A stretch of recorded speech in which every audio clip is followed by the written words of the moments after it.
Oi gente, como é que vocês estão? Espero que sejam todos muito bem por aí. Aqui é a Rê e no vídeo de hoje eu tô vindo conversar com vocês sobre um livro que eu nem ia trazer resenha aqui não, mas vocês me deixaram bastante empolgada em conversar sobre ele aqui no canal, lá pelo Instagram, né? A gente trocando as ideias ali pelos stories. E o livro em questão é o Drácula de Bram Stoker. Eu tô até aqui, olha, de batom vermelho, bem dark aqui, com minha camisa preta, tentando ficar um pouco trevosa, pra entrar no ritmo de Drácula e conversar com vocês sobre essa experiência de leitura de mais um clássico que eu li durante o mês de outubro e concluí lá no Halloween. Essa foi a minha primeira experiência de leitura com Drácula. Eu não conhecia muito a fundo a história do grande vampiro, né, que consagrou aí todos os vampiros da história, né, da literatura. Tudo que eu sabia sobre Drácula é que ele era um vampiro dos mais famosos da literatura e do meu ponto de vista, do que eu entendia de Drácula até então, ele teria sido, assim, o precursor dos vampiros. Eu não poderia estar mais enganada. Eu li o livro nessa edição aqui da Dark Side, que é super bonitona, caprichada, corte inclusive colorido, lindíssima,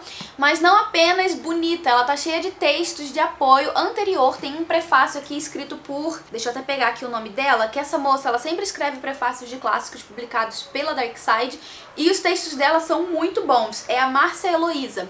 Ela tem, assim, um vasto conhecimento sobre literatura vitoriana e ela faz um texto de abertura sobre Drácula que me esclareceu bastante sobre essa história, sobre esse personagem super famoso da literatura clássica do horror. E, gente, tem uns cachorros aqui embaixo que, pelo amor de Deus, não é possível. O fato é que eu sempre achei que o Drácula fosse, assim, um dos primeiros vampiros criados na história da humanidade, mas na verdade não. A Márcia Heloísa já esclarece aqui no começo do livro, né, com seu texto de introdução, que na verdade histórias de vampiros, lendas vampirescas já existiam, né, por muitos e muitos séculos antes de Drácula e que fez parte, né, da mitologia de muitas e muitas civilizações antigas e que esteve presente também em livros, né, literatura fantástica, né, de horror de séculos atrás. O caso é que o Bram Stoker pode até não ter criado os vampiros, tudo da cabeça dele, ele pode até ter bebido de fontes inspiradoras anteriores a ele, mas depois de ter lido Drácula, de ter entendido melhor a profundidade desse protagonista,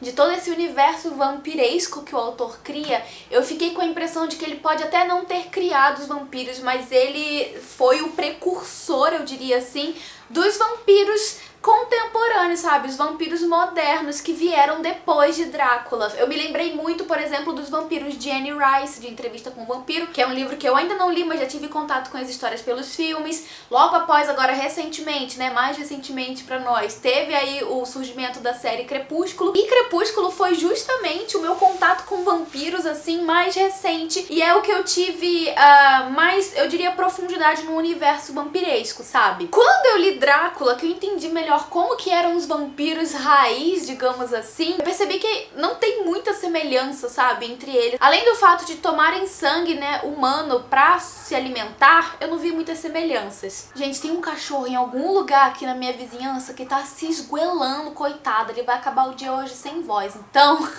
relevem se vocês estiverem escutando aí, porque assim, sem condições, já fechei tudo e eu ainda tô ouvindo o cachorro latir. Vocês devem estar escutando aí também. Enfim, quando eu comecei a leitura de Drácula, eu não tava esperando nada, basicamente, assim, eu não tinha grandes expectativas com o livro, já que eu não tive muito contato com o Drácula em si. Eu fui, assim, de peito aberto, sabe, aberta a novas experiências, pronta pra ser surpreendida positiva ou negativamente.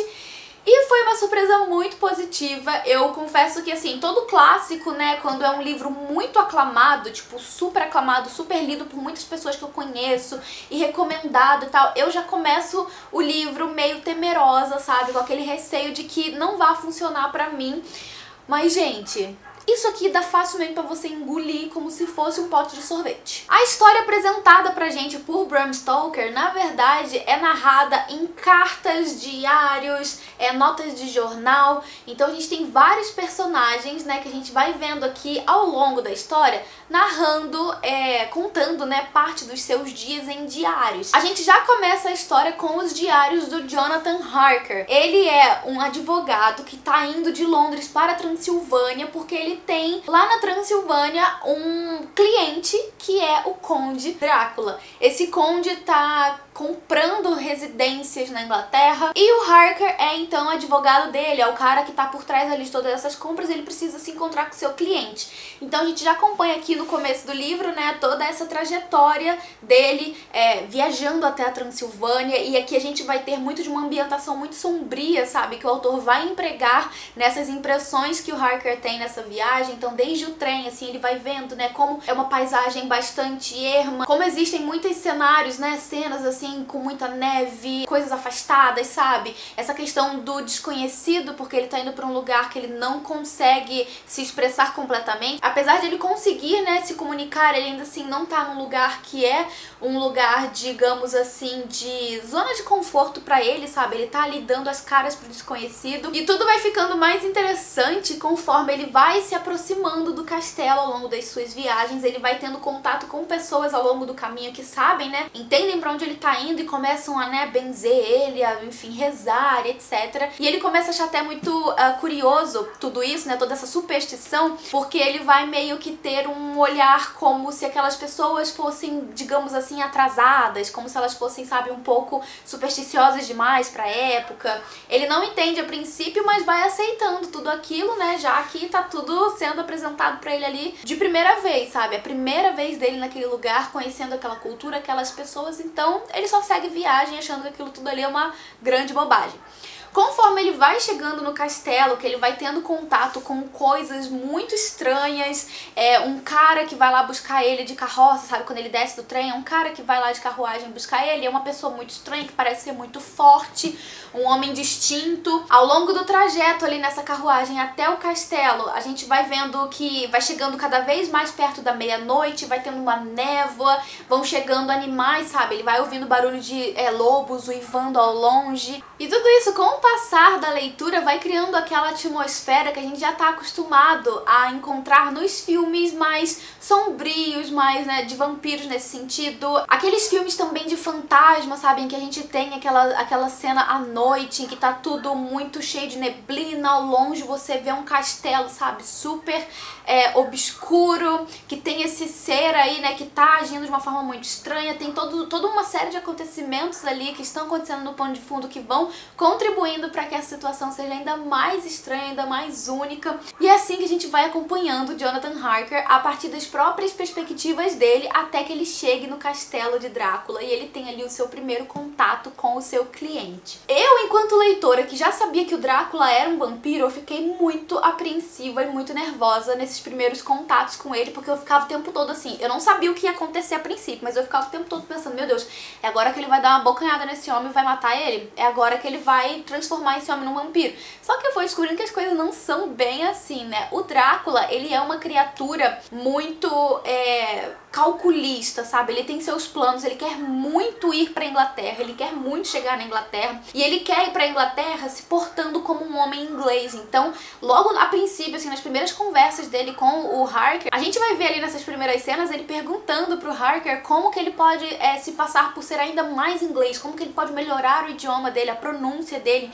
E o Harker já fala pra ele, mas o seu inglês é muito bom, você fala perfeitamente, eu entendo tudo que você fala. Mas na verdade o Drácula queria se passar por inglês, portar como uma pessoa inglesa. Então ele queria saber de costumes, ele queria saber de modos de expressão, ele queria saber de formas de falar que não identificassem, né, não desse de cara logo a princípio que ele não era inglês, porque ele queria se mesclar na sociedade londrina pra justamente o que, né, gente? Fazer o que ele tá planejando fazer, que é conquistar ali, né, em terras britânicas novos, digamos assim, escravos, entre aspas, porque mais pra frente a gente entende que é assim mais ou menos que funciona a coisa. Quando o Drácula morde uma pessoa, né, ele torna ela propriedade dele próprio. E é como se essa pessoa fosse enfeitiçada e tivesse sob o domínio dele, de certa forma. O caso é que o Harker vai passar um tempo ali no castelo do Drácula, ele vai aos poucos descobrindo coisas muito estranhas, muito assustadoras, que vão deixando ele cada vez mais apreensivo e nervoso com esse cliente dele, até que ele vai chegar, né, à descoberta final do que é o Drácula, né? Ele encontra ali embaixo, sabe, nas partes subterrâneas do castelo, ele faz, na verdade, uma excursão muito grande pelo castelo, ele encontra, inclusive, vampiras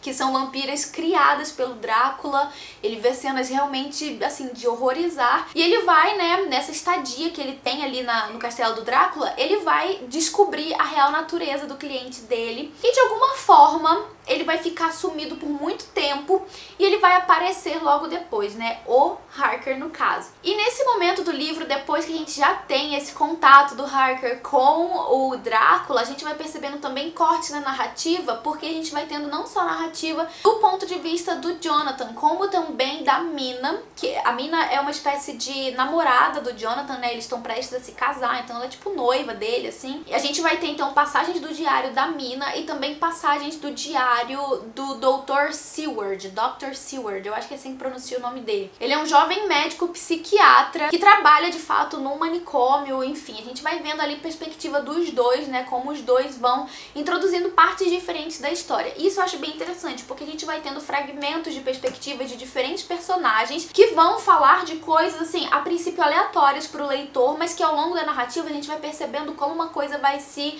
relacionando e se encaixando com o que a gente vinha lendo até então, né? Inclusive, a narrativa do Seward foi uma das que mais me deixou confusa a princípio, porque ele ficava falando de uma espécie de interno que tinha ali, sabe, no manicômio, um paciente que era todo peculiar, ele tinha umas manias muito únicas, assim. Eu ficava o tempo todo me perguntando, mano, o que que esse cara tem a ver com a história? O que que ele tem a ver com o Drácula? O que que ele tem a ver com o Jonathan? Aonde que isso tudo vai dar? Ao passo que a gente tem a Mina também narrando ali, né, como que ela foi inspirada pelo Jonathan a começar, né, o próprio diário. E ela começa a narrar ali toda a interação dela com a amiga dela, que é a Lucy, eu acho que é Lucy o nome da amiga dela, que é uma menina que tem uma condição bastante única também, porque ela sofre de sonambulismo, e, enfim, ela vai narrando pra gente, né, essas situações. A gente tem inclusive passagens do ponto de vista da própria Lucy, né? Ela é uma menina super doce, é uma menina que foi proposta em casamento por 3 pessoas, incluindo o Dr. Seward. Enfim, né, tem toda uma coisa ali que você fica se perguntando se tem realmente algo a ver com o Drácula. E vai ter tudo a ver com o Drácula, porque Bram Stoker não dá ponto sem nó, ele vai depois costurar toda essa trama aos poucos, né, enquanto a gente vai lendo. E eu achei muito legal a forma como ele construiu, sabe, toda essa história, e como que, assim, eu fiquei realmente surpresa, achando estranho, mas no final pra mim fez sentido. Como que a história é do Drácula, temos o Drácula no título, mas o Drácula, ele não é, assim, a figura principal, por exemplo, de narrativa. A gente não tem nada pelo ponto de vista do Drácula, a gente não tem nada, né, muito, assim, voltado para o personagem. O que a gente tem ali, a princípios, é a interação do Jonathan com o Drácula. Depois a gente tem um corte, porque o Jonathan vai ficar um tempo sumido, e aí a gente vai tendo as narrativas pelos pontos de vista desses outros personagens que eu comentei com vocês, e daí a coisa começa a ficar meio que parece que vai se perder, mas na verdade não se perde, porque em algum momento a gente vai ver a figura do Drácula aparecendo de novo, dessa vez lá em Londres, ou seja, ele tinha conseguido executar esse plano dele de se mudar pra Londres. E a gente vai entendendo com essas narrativas, né, por diferentes perspectivas, como que tá acontecendo essa atuação do Drácula lá em Londres. E é aí que vai entrar um dos personagens mais célebres, né, de toda a obra de Drácula, que é o Van Helsing. O Van Helsing é um professor, ele é um médico professor amigo do Dr. Seward, e é ele quem vai, a princípio, cuidar de uma enfermidade muito estranha que acometeu a Lucy. Então ele viaja, né, de onde ele vem mesmo? Da Holanda. Eu já não me lembro mais exatamente o país de onde ele vem, mas ele é estrangeiro, né? Ele vem pra Inglaterra, pra Londres, pra poder tratar desse caso que o Dr. Seward tinha pegado ali pra tratar, mas ele não conseguiu, né? Ele não tava entendendo, não tava dando jeito. Então ele chama ajuda do Van Helsing. O Van Helsing chega em Londres e vai começar a lidar com o caso. E o Van Helsing é uma pessoa, né? Uma personagem da história que ela é muito, eu diria, na dele, assim. Eu não diria nem que ele é quieto, mas ele é muito enigmático, assim, sabe? Você percebe que ele sabe de alguma coisa, que ele sabe mais do que os demais, mas ele vai segurando a informação ali com ele até que ele tenha, de fato, propriedade, né, certeza de tudo aquilo que tá acontecendo pra poder dar o diagnóstico dele e saber o que fazer. É ele, então, quem vai trazer todo o conhecimento que existe na história de Drácula sobre vampiros. Então ele já entende, né, de lendas anteriores, de medicinas, sabe, antigas, enfim, ele entende como que funciona funcionam os vampiros, o que repelem os vampiros, sabe? Todos os elementos que trabalham em prol de repelir esse tipo de criatura. E aí então que é introduzida, né, o alho, por exemplo, né, ele vai trazer essa espécie de, digamos assim, terapia para uma espécie de, digamos, patologia que a pessoa tem quando é mordida, né, por um vampiro. Então é ele que traz essa informação do alho, é ele que traz a informação de elementos cristãos, né, elementos sagrados, como por exemplo a hóstia ou um crucifixo, esse tipo de coisa que vão repelir, né, os vampiros. E a gente começa a entender aí também que existe essa característica meio demoníaca dos vampiros, né, o que eu comecei, né, de fato a ter mais noção lendo Drácula mesmo, porque quando você vai ver lá, por exemplo, né, as referências mais recentes que a gente tem, como por exemplo com Crepúsculo, não é o tipo de coisa que acontece, né? É ele também quem vai dar a informação de que os vampiros de fato funcionam durante a noite, porque o sol não faz bem pra eles, né, deixa eles fracos, então eles não conseguem fazer muita coisa durante o dia, eles ficam, né, repousando em descanso, se preparando pra agir durante a noite. Então assim, o Van Helsing é o personagem mais célebre de todo o livro, é ele quem vai realmente de fato fazer grande diferença na história, mas a gente percebe claramente que todos os personagens são de grande importância. A Mina Harker é uma mulher assim brilhante, que em muitos momentos esse brilhantismo é chamado a atenção pelo próprio Van Helsing, sabe? Mas ao mesmo tempo a Mina, ela é subestimada, sabe? Mais ali pro final do livro, porque é todo também, eu acho que uma questão da cultura da época, de querer fragilizar as mulheres, colocar as mulheres em um papel de frágil, de ai meu Deus, você não vai suportar saber disso, você vai ter, sabe, uma síncope, você vai desmaiar, esse tipo de coisa, porque as mulheres têm, né, essa estrutura mais frágil, as mulheres não foram feitas pra, sabe, ter contato com tanto choque, assim, e assim, balela, né, gente? Vamos combinar que é tudo bullshit, mas é algo que fazem com a Mina no final do livro, assim, né, mais pro final do livro. E ela é uma das personagens da história que mais ajudam no caso, sabe? E em algum momento ali foi a parte que mais me irritou e me incomodou no caso. Que é o momento que todos os homens, né, homens bravos, homens que estão ali pra derrotar a criatura, homens, né, realmente corajosos, que só querem o bem da Mina. Então assim, você vai ficar no escuro, a gente não vai te dar nenhuma informação pelo seu próprio bem. Enfim, foi a única parte da história que não me agradou tanto assim, mas eu entendo que é algo da época, sabe? Um comportamento geral, assim, eu diria, né, da cultura da época. Mas o livro, gente, de modo geral, foi uma ótima leitura. Eu gostei demais de ter conhecido a história de Drácula. Nessa edição aqui da Dark Side, a gente tem uns textos extras, tem um conto, tem resenhas de Drácula, então assim, tem muito mais conteúdo voltado para essa obra, inclusive que eu abri agora numa página que tem um texto do Oscar Wilde para o Bram Stoker, já que Oscar Wilde é inclusive conterrâneo do Bram Stoker, né, outro autor irlandês.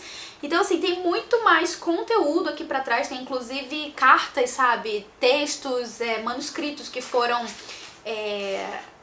tipo originais mesmo da história, que foram passados, sabe, digitalizados, que estão no computador, né, olha, no livro.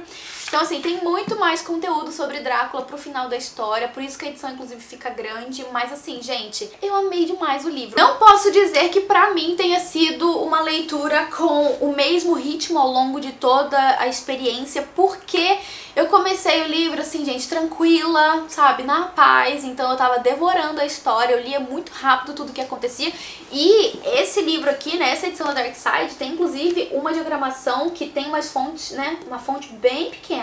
Não é uma leitura das mais confortáveis eu senti, sabe, ela é bem pequena mesmo, a fonte. Mas eu tava lendo super rápido de qualquer forma. O que deu uma quebra, sabe, no meu ritmo de leitura foi justamente o quê? Ter que abandonado todas as minhas leituras pra me dedicar à entrega prévia do meu TCC. Então assim, foi o que de fato deu uma mudada ali no meu ritmo de leitura, e eu senti que eu tava demorando muito mais, sabe? Mas no caso, não foi mais uma impressão mesmo, porque a leitura em si você faz super rápido.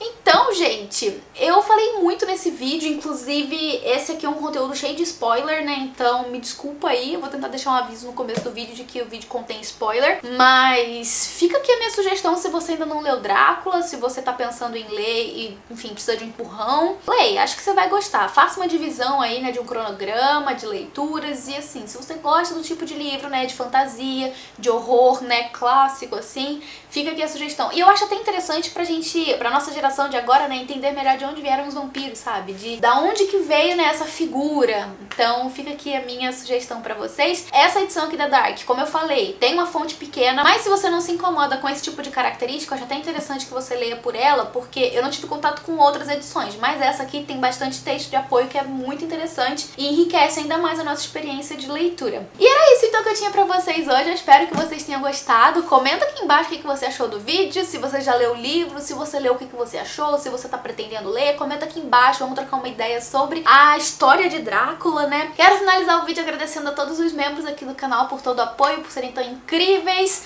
por estarem sempre junto comigo, né, em todas as coisas que eu crio aqui neste canal. Muito obrigada pela companhia de vocês. Quero também agradecer a você que ficou aqui até o final do vídeo. Lembrando que o link para aquisição de Drácula está aqui no box de informações. Se você comprar pelo meu link, você me converte uma comissão pela qual eu já te agradeço. Então era isso, eu vou ficando por aqui, a gente se vê no próximo vídeo. Um beijo grande e até lá. Tchau, tchau!